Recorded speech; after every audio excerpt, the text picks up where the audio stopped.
क्यों हमारे बॉर्डर्स पे नेटो का बहाना बना के मिलिट्री और मिसाइल डिप्लॉय कर रहे हो?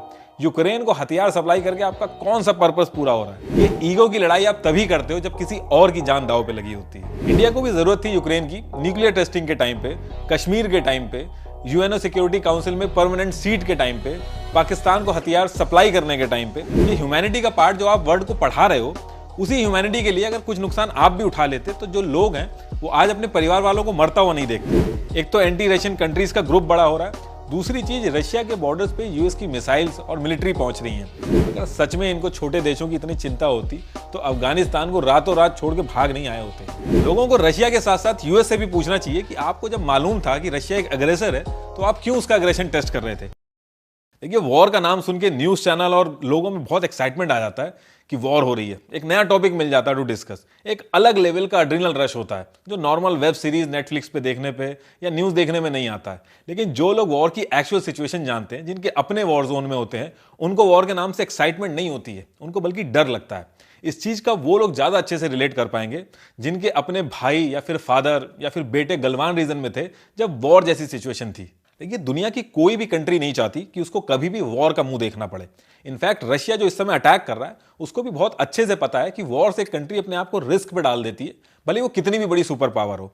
तो फिर ऐसी क्या मजबूरी थी रशिया की कि उसको यूक्रेन के ऊपर अटैक करना पड़ा? देखिए, आपने सुना होगा कि रशिया ने कुछ शर्तें रखी हैं, अगर वो शर्तें मान ली गई होती तो वो अश्योर कर रहा था कि वॉर नहीं करेगा। अगर आप उन शर्तों को ध्यान से देखोगे तो वो शर्तों में नेटो और यूएस से डिमांड कर रहा है, यूक्रेन से नहीं। तो फिर ऐसा क्या रीजन हुआ कि यूक्रेन के ऊपर हमला हो रहा है? देखिए, इस पूरी सिचुएशन में यूक्रेन एक मोहरा बना है, और वो मोहरा क्यों बना है इसके लिए हमें थोड़ा सा पीछे जाना पड़ेगा। देखिए, एक टाइम था जब यूक्रेन रशिया का हिस्सा हुआ करता था। उस टाइम पे रशिया नहीं बल्कि यूएसएसआर हुआ करता था। 1991 में यूएसएसआर का डिवीजन हुआ, और जब डिवीजन हुआ तो कई सारे छोटे छोटे देश बने। उनमें से एक देश था यूक्रेन। यूक्रेन का सेपरेशन रशिया के लिए सबसे ज्यादा पेनफुल था, और सेपरेशन भले ही हो गया हो लेकिन चलता वो रशिया के हिसाब से ही था। पुतिन हमेशा से कहते आए कि यूक्रेन और रशिया अलग नहीं है, दोनों सेम कल्चर और हिस्ट्री शेयर करते हैं। इनफैक्ट 2021 में पुतिन ने एक नोट भी लिखा था जहां पे उन्होंने यूक्रेन और रशिया के रिलेशन के ऊपर काफी कुछ लिखा था कि कैसे वो दोनों एक सेम हिस्ट्री शेयर करते हैं। यूक्रेन और रशिया में ऐसे रिलेशन थे कि एनपीटी के तहत यूक्रेन 1996 में अपने सारे न्यूक्लियर बॉम्ब रशिया को देके आ गया था। आज अगर वो बॉम्ब होते तो सिनेरियो एकदम अलग होता। यूक्रेन की जो आबादी है उसमें करीब 30% लोग रशियन है, रशियन लैंग्वेज बोलते हैं, रशिया को सपोर्ट करते हैं। ईस्टर्न यूक्रेन वो पार्ट है जहां पे प्रो रशियन आबादी ज्यादा है। ईस्टर्न यूक्रेन वो पार्ट है जो रशिया के बॉर्डर से लगा हुआ है। जैसे जैसे आप ईस्टर्न यूक्रेन से वेस्टर्न यूक्रेन की तरफ जाएंगे, प्रो रशियन आबादी कम होती है, और वेस्टर्न यूक्रेन साइड में यूक्रेन के जो नेटिव पॉपुलेशन मिलती है वो मेजोरिटी में रहती है। 2014 से पहले यूक्रेन और रशिया के रिलेशन काफी अच्छे थे। वो इसलिए थे क्योंकि यूक्रेन के अंदर जो सरकार थी वो रशिया की एक कठपुतली सरकार थी, और रशिया के हिसाब से चलती थी, सारी पॉलिसी उसके हिसाब से होती थी। यूएस और यूरोप में इतना दम नहीं था कि वो यूक्रेन को बहका लें। फिर 2014 के बाद ऐसा क्या हुआ कि रशिया अपने हिसाब से यूक्रेन को चला नहीं पाई, और यूक्रेन यूरोप और यूएस के इन्फ्लुएंस में आ गया। यूक्रेन के अंदर भी दो ग्रुप्स हैं, एक जो रशियन बोलते हैं, ये लोग प्रो रशियन गवर्नमेंट को सपोर्ट करते हैं, और दूसरे जो नेटिव यूक्रेनियन है, इनका झुकाव यूरोपियन कंट्रीज की तरफ ज्यादा रहता है। ये लोग बीच बीच में आवाज भी उठाते रहते हैं कि गवर्नमेंट प्रो रशिया है, इससे जो रशियन पॉपुलेशन है उसको ज्यादा फायदा होता है। 2010 से 2014 तक यूक्रेन के जो प्रेसिडेंट थे वो मिस्टर विक्टर थे। इनको कहा जाता है कि ये प्रो रशिया थे। इनको यूरोपियन यूनियन की एक मीटिंग में बुलाया गया जहां इनको European free trade agreement offer हुआ, जिसको ये मना करके चले आए। इसके लिए यूक्रेन के अंदर इनके खिलाफ जम के प्रोटेस्ट हुए, और ये जो प्रोटेस्ट थे ये नवंबर 2013 में शुरू हुए और फरवरी 2014 तक चले। ये प्रोटेस्ट इस लेवल के हुए कि प्रेसिडेंट विक्टर को अपनी जान बचा के भागना पड़ा, और बाद में इन्होंने रशिया के अंदर जाके शरण ली। अब इस इंसिडेंट के बाद आने वाले जितने भी प्रेसिडेंट थे वो समझ गए थे कि अगर रशिया की जी हजूरी ज्यादा की तो खुद का पावर में रहना मुश्किल हो जाएगा। अब इंडिया में कोई सरकार आए और पाकिस्तान का महिमा मंडन करने लगे तो वो सरकार कितने दिन चल पाएगी? अब यहां से यूक्रेन के पास दो ऑप्शन थे। एक तो यह था कि रशिया की परछाई में जैसे चल रहा है वैसा चलता रहे, दूसरा यह था कि अपने आप को यूरोपियन कंट्री के साथ इंक्लाइन करे। यूक्रेन की पॉलिटिकल पार्टीज अच्छे से समझ पा रही थी कि उनके देश की मेजोरिटी क्या चाहती है, और 2014 के बाद धीरे धीरे रशिया की बजाय यूरोपियन कंट्रीज के साथ उनका झुकाव होने लगा। यह बात रशिया अच्छे से समझ पा रहा था, और उसको ये चीज बिल्कुल अच्छी नहीं लग रही थी। रशिया नेचुरल गैस का बहुत बड़ा सप्लायर है पूरे यूरोप में।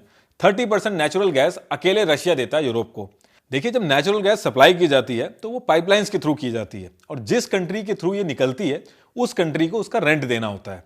इन पाइपलाइंस की जो इंपॉर्टेंट रूट्स थे वो यूक्रेन से भी गुजरते थे। अब 2013 तक यूक्रेन रशिया के हिसाब से चलता था, लेकिन उसके बाद से पर ईयर $33 बिलियन यूक्रेन ने रशिया से मांगना शुरू कर दिया। 2014 तक यूक्रेन रशिया का सबसे बड़ा इकोनॉमिक पार्टनर था, लेकिन 2014 के बाद सिचुएशन एकदम चेंज हो गई थी।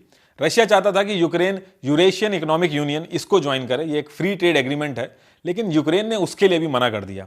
डे बाय डे यूक्रेन का यूरोपियन कंट्रीज के साथ जुड़ना रशिया के ऊपर काफी भारी पड़ रहा था। लेकिन रियल प्रॉब्लम तब स्टार्ट हुई जब यूक्रेन ने सीरियस इंटरेस्ट दिखाया नेटो मेंबर बनने के लिए। देखिए, NATO North Atlantic Treaty Organization, इसको 1949 में जब सेकेंड वर्ल्ड वॉर हुई थी तो उसके बाद बनाया गया था। यह भी एक अलग टॉपिक है, लेकिन फिलहाल के लिए आप इतना समझ लीजिए कि कई देशों ने मिलकर एक ट्रीटी साइन की और उस ट्रीटी में यह था कि एक देश पे हमला होगा तो सब पे हमला माना जाएगा और सारे देश मिलकर उस पर अटैक करेंगे।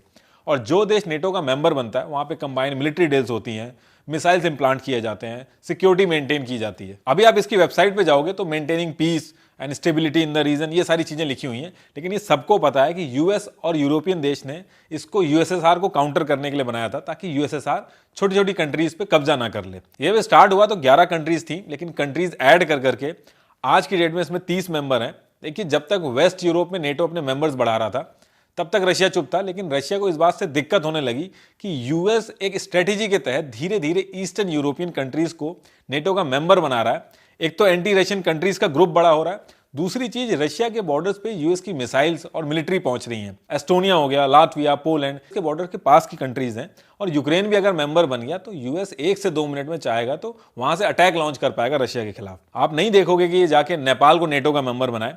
ये जो कंट्रीज रशिया के बॉर्डर के पास रहती हैं उनको अपना मेंबर बनाते हैं, भले ही वो कंट्री कितनी छोटी हो, भले ही वो कंट्री नेटो की गाइडलाइन फॉलो भी करती हो कि नहीं।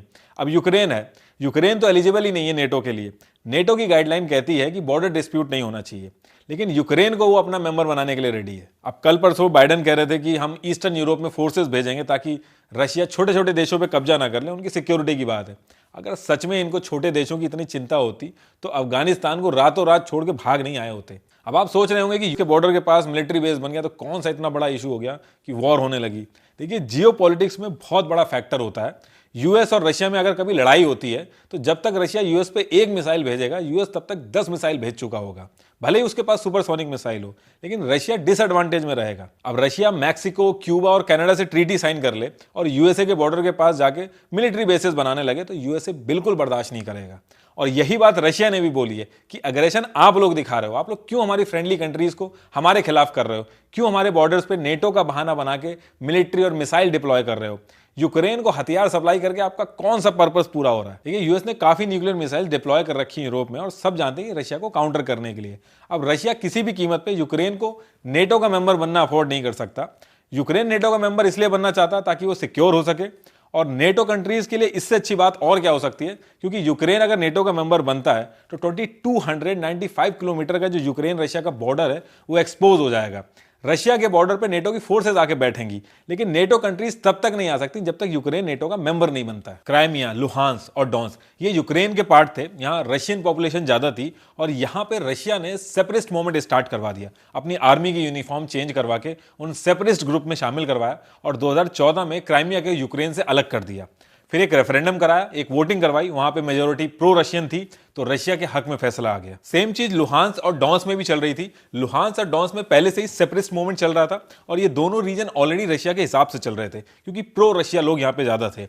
लेकिन अभी रशिया को जब हर तरफ से अटैक करना था यूक्रेन पे, तो एक दिन पहले ही दोनों रीजन को इंडिपेंडेंट घोषित कर दिया और अपनी आर्मी की एंट्री करवा के बोल दिया कि ये पीस कीपिंग फोर्सेज है। अभी मैं करंट सिचुएशन की बात करूं तो रशिया काफी टाइम से यूएसए और नेटो दोनों का ये चीज हर तरीके से समझा रहा था कि हम आपके आसपास नहीं आ रहे तो आप क्यों हमारे आसपास फोर्सेस बढ़ा रहे हो। 14 जनवरी को रशिया के फॉरेन मिनिस्टर ने बोला कि रशिया इंडेफिनेटली वेट नहीं करता रहेगा इस चीज के लिए। रशिया ने कुछ डिमांड्स रखी थी और कहा था कि डिमांड्स पूरी हो जाएगी तो वो अटैक नहीं करेंगे। आप उन डिमांड्स को अगर गौर से देखेंगे तो आपको समझ में आएगा कि यूक्रेन तो सिर्फ मोहरा था, असली जो लड़ाई की वजह थी वो यूएस और रशिया ही है। पहली डिमांड थी कि नेटो जितनी भी मिलिट्री एक्टिविटी ईस्टर्न यूरोप में कर रहा है उन सबको बंद कर दे और नेटो फोर्सेस को पोलैंड और बाल्टिक देशों से हटा दे। दूसरी डिमांड यह थी कि रिटर्न में दे कि यूक्रेन कभी भी मेंबर नहीं बनेगा नेटो का। तीसरी डिमांड है कि यूएस की जो भी न्यूक्लियर मिसाइल्स यूरोप में हैं उनको डिसआर्म करे। हालांकि यूएस बहुत कंसर्न्ड है ह्यूमैनिटी को लेकर पूरे वर्ल्ड में, लेकिन जो उसके अपने फायदे की बात थी उससे वो पीछे नहीं हटा और डिमांड्स को मना कर दिया। आप अगर इन डिमांड्स को ध्यान से देखोगे तो यूक्रेन से कुछ नहीं मांगा जा रहा, जो भी मांगा जा रहा है वो नेटो और यूएस से मांगा जा रहा है। देखिए, यूएस का इतिहास रहा है कि एक फॉल्स सिक्योरिटी का एश्योरेंस देने के बाद जब देश बर्बादी पे आने लगता है तो उसको छोड़ के भाग जाता है। आज यूक्रेन में जो भी हो रहा है उसके लिए जितना जिम्मेदार रशिया है उतना ही जिम्मेदार यूएस भी है। इन दोनों कंट्रीज की जो दुश्मनी है उसके चक्कर में लाखों लोगों की जान गई है। आपने सुना होगा रशिया ने कहा है कि हम यूक्रेन पे कब्जा नहीं करेंगे, सिर्फ डीमिलिटराइजेशन कर रहे हैं।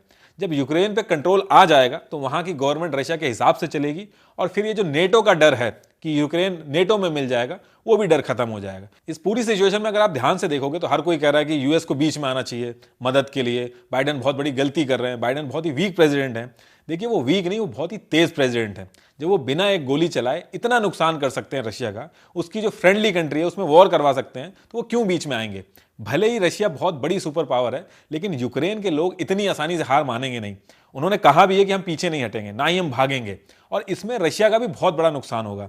दूसरी चीज, यूएस पूरे वर्ल्ड की कंट्रीज को लेकर सैंक्शन लगवा रहा है। यूक्रेन के फॉरेन मिनिस्टर लगातार ट्वीट कर रहे हैं कि स्विफ्ट बैन लगाइए, आप कम से कम इतना तो करिए। लेकिन स्विफ्ट बैन में इन लोगों ने चुप्पी साध रखी है। जितना अवॉइड हो सकेगा उतना अवॉइड करेंगे, क्योंकि 30% यूरोप की नेचुरल गैसेस रशिया से आती हैं और स्विफ्ट बैन अगर लग जाएगा तो इसको बहुत बड़ा झटका लगेगा। लोगों को रशिया के साथ साथ यूएस से भी पूछना चाहिए कि आपको जब मालूम था कि रशिया एक अग्रेसर है तो आप क्यों उसका अग्रेशन टेस्ट कर रहे थे?